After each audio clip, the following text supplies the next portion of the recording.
En 1773, le capitaine James Cook, premier explorateur moderne connu, a atteint le cercle polaire antarctique et ce que nous pouvons appeler un mur ou une barrière de glace. Le capitaine Cook voulait naviguer autour de l'ensemble de l'Antarctique à la recherche d'entrer dans le mur de glace pour le traverser.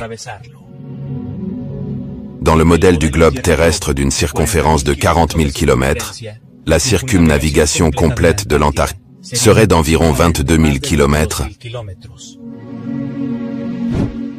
Mais dans le modèle de la Terre étendue, où l'Antarctique est ce qui entoure la Terre, la circumnavigation complète devrait être de plus de 80 000 km.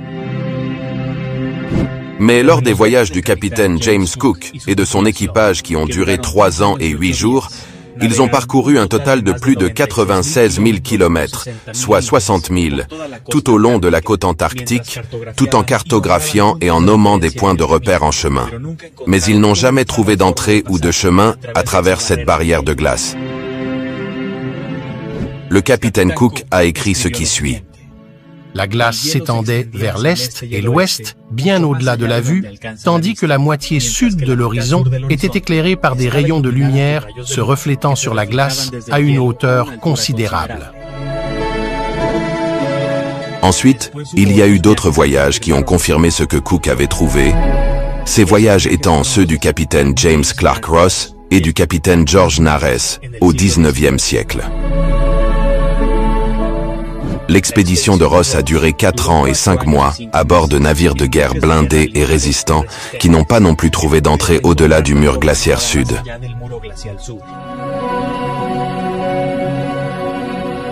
George Nares a passé plus de 3 ans à faire le tour de l'Antarctique en suivant une route indirecte, mais a parcouru 127 000 km, soit 69 000 miles nautiques au total. Le capitaine Ross a écrit au sujet du mur de glace. Il s'étend de son extrémité orientale à perte de vue vers l'est. Il présentait un aspect extraordinaire, augmentant graduellement en hauteur à mesure que nous nous en approchions. Et s'est finalement révélé être une falaise de glace perpendiculaire située entre 150 et 200 pieds au-dessus du niveau de la mer, parfaitement plate et nivelée dans sa partie supérieure et sans fissure ni promontoire sur sa face uniforme vers la mer. On pourrait avoir les mêmes chances de succès en essayant de naviguer sur les falaises de Douvres qu'en essayant de franchir une telle masse. James Clark Ross.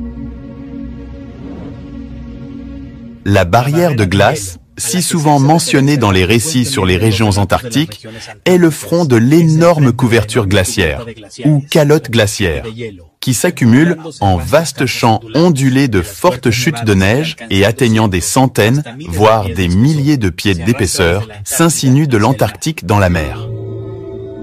Dans la barrière de glace, une partie de la coque principale se présente au navigateur qui a le courage de s'approcher de son front redoutable, comme un mur solide et perpendiculaire de glace semblable à du marbre, mesurant de 1000 à 2000 pieds d'épaisseur, dont 100 à 200 pieds s'élèvent au-dessus et 800 à 1800 pieds qui s'enfoncent au-dessous du niveau de la mer. Général Greely.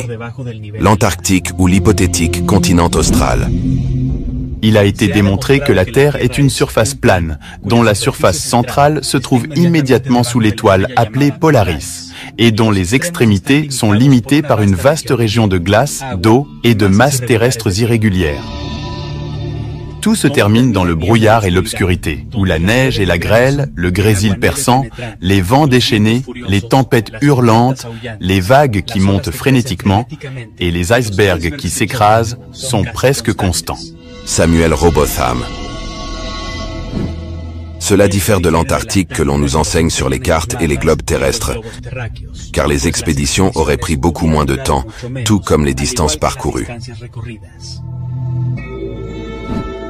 De plus, les explorateurs de l'Antarctique, dont James Clark Ross et le lieutenant Charles Wilkes, ont écrit qu'ils étaient surpris de constater qu'ils étaient régulièrement déviés par rapport à leurs cartes et qu'elles ne correspondaient pas, et qu'ils affirmaient se trouver chaque jour à une distance de 12 à 16 miles en dehors de leurs calculs chaque jour. Et plus ils se dirigeaient vers le sud, plus l'écart atteignait jusqu'à 29 miles par jour. Ces grandes variations et différences que les explorateurs ont expérimentées au fur et à mesure qu'ils se déplaçaient vers le sud sont généralement attribuées à des vents, des tempêtes et des courants de plus en plus forts à ces latitudes. Mais si c'était le cas, ils auraient dû se rencontrer de la même manière, en devançant à plusieurs reprises leurs calculs. Or, ce n'est pas le cas.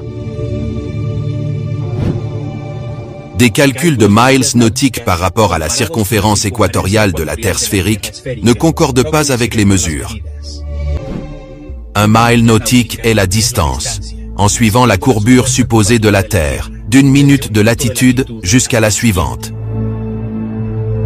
Le mile terrestre est la distance en ligne droite entre les deux, sans tenir compte de la supposée courbure de la Terre. C'est ce qui explique pourquoi Ross et d'autres navigateurs du sud profond ont constaté des écarts quotidiens de 12 miles entre leurs calculs et la réalité. Plus ils se déplaçaient vers le sud, plus l'écart était important. Les parallèles de latitude seulement de toutes les lignes imaginaires sur la surface de la Terre sont des cercles qui augmentent progressivement du centre nord à la circonférence sud. La trajectoire du marin dans la direction de l'un de ces cercles concentriques est sa longitude, dont les degrés augmentent à tel point au-delà de l'équateur, vers le sud, que des centaines de navires ont fait naufrage à cause de la fausse idée créée, de l'idée erronée des cartes et de la théorie globulaire ensemble, ce qui fait que le marin sort continuellement de ses calculs.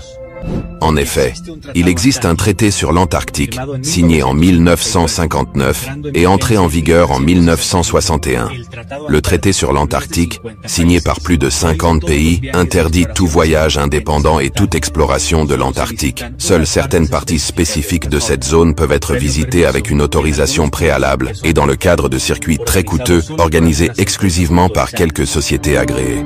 En réalité, personne ne peut se rendre librement en Antarctique, qui fait l'objet d'une surveillance militaire constante, tant au pôle Nord qu'en Antarctique, et dont on ignore les secrets, puisqu'il n'est pas possible d'y passer par voie aérienne ou maritime. Selon les témoignages de pilotes et de capitaines qui ont été empêchés de passer et qui ont été escortés jusqu'à leur retour.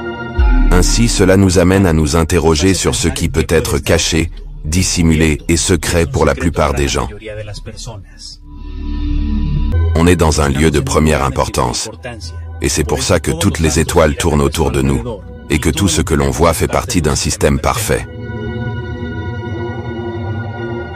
Donc tous les mensonges ont été créés pour détourner l'attention, créer la confusion, et nous faire vivre dans un monde factice où rien n'a de sens, pour essayer d'effacer cette grande évidence. Et l'Antarctique est un point clé pour comprendre la forme de la Terre, et sans aucun doute il y a quelque chose de grand caché à l'humanité par les élites.